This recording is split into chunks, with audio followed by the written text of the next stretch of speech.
Hello, good evening to all of you guys. Here I come again with another social decoding video, and the topic of my today video is delay in snowfall in Jammu and Kashmir.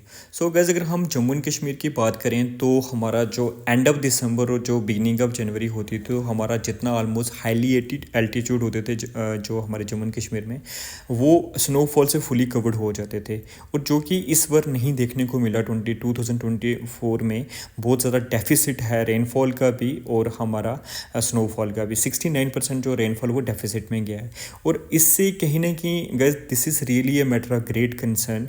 और अगर हम comparatively analysis करेंगे तो हम ये कहने की देखेंगे कि ये क्लाइमेट चेंज का बहुत बड़ा इम्पैक्ट था, क्योंकि इकोलॉजिकल इम्बैलेंस बहुत ज़्यादा है, और इसके चलते चलते this is really a matter of great concern और ग्लोबल कंसर्न है। और जिसके चलते हमारा यूएई में 2023 में हमारा जो United nation climate change conference हुआ था COP28, जिसके अंदर 68 सिग्नेटरीज थे।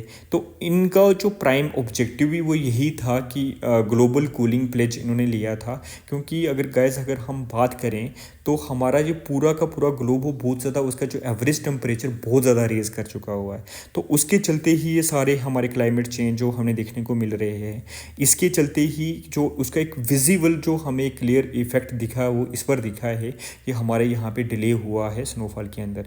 अब उस स्नोफॉल जो डिले हुआ उसके चलते बहुत सारे जो इम्पैक्ट हमारे यहाँ पे होंगे, क्योंकि गैस अगर हम अपने क्रॉप्स की बात करें जो हमारे कैश क्रॉप्स के अकॉर्डिंग हम देख सकते हैं, या GDP या एम्प्लॉयमेंट किसी भी एंगल से अगर हम उसको जोड़ के देखें तो उसका एक बहुत बड़ा एक हाईली इम्पैक्ट है हमारे जम्मू कश्मीर की इकॉनमी पे। जैसे वो एप्पल है, मशरूम है, वीट एंड बार्ली है, ये गैस वो वाले क्रॉप्स हैं जिनके लिए ना हमें एक बहुत अच्छी जो अमाउंट में स्नोफॉल हमें चाहिए होता है, जो उतना इस बार नहीं हुआ। और दूसरा सबसे बड़ा इम्पैक्ट क्या है कि अभी जैसे गर्मियाँ होंगी तो टेम्परेचर जो है वो बहुत ज़्यादा रेज़ करेगा, एंड जो वाटर की स्केर्सिटी बहुत ज़्यादा रहेगी। तो ये इन सब चीज़ों का इम्पैक्ट यहाँ पे दिखा। बट सबसे बड़ी बात ये भी है कि बहुत सारे हमारे नेशन ऐसे हैं जो अंडर डेवलपिंग नेशंस हैं। अब वो अंडर डेवलपिंग नेशंस वो डेवलपमेंट के फेज़ पे जो उस रेस में लगे हुए हैं, बट वो जो अप्रोच है डेवलपिंग टू डेवलप्ड वो हमारी प्रो डेवलप और एंटी इन्वायरमेंट नहीं होनी चाहिए। वो कहीं ना कहीं हमें इकोलॉजी जो हमारा जो एक, क्योंकि पूरी की पूरी जो हमारा एक यूनिवर्स है वो वन विलेज की ओर हम उसको कंसिडर कर रहे हैं। तो जहाँ पे डेवलप्ड नेशन है उनको डेवलपिंग नेशन का थोड़ी सपोर्ट करनी चाहिए कि ताकि वो भी डेवलप्ड हो जाएं।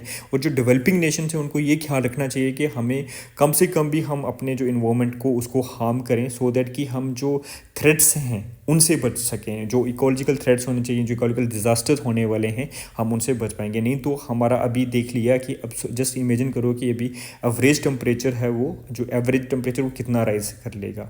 सो यहीं पे मैं अपनी वीडियोज़ का गैस एंड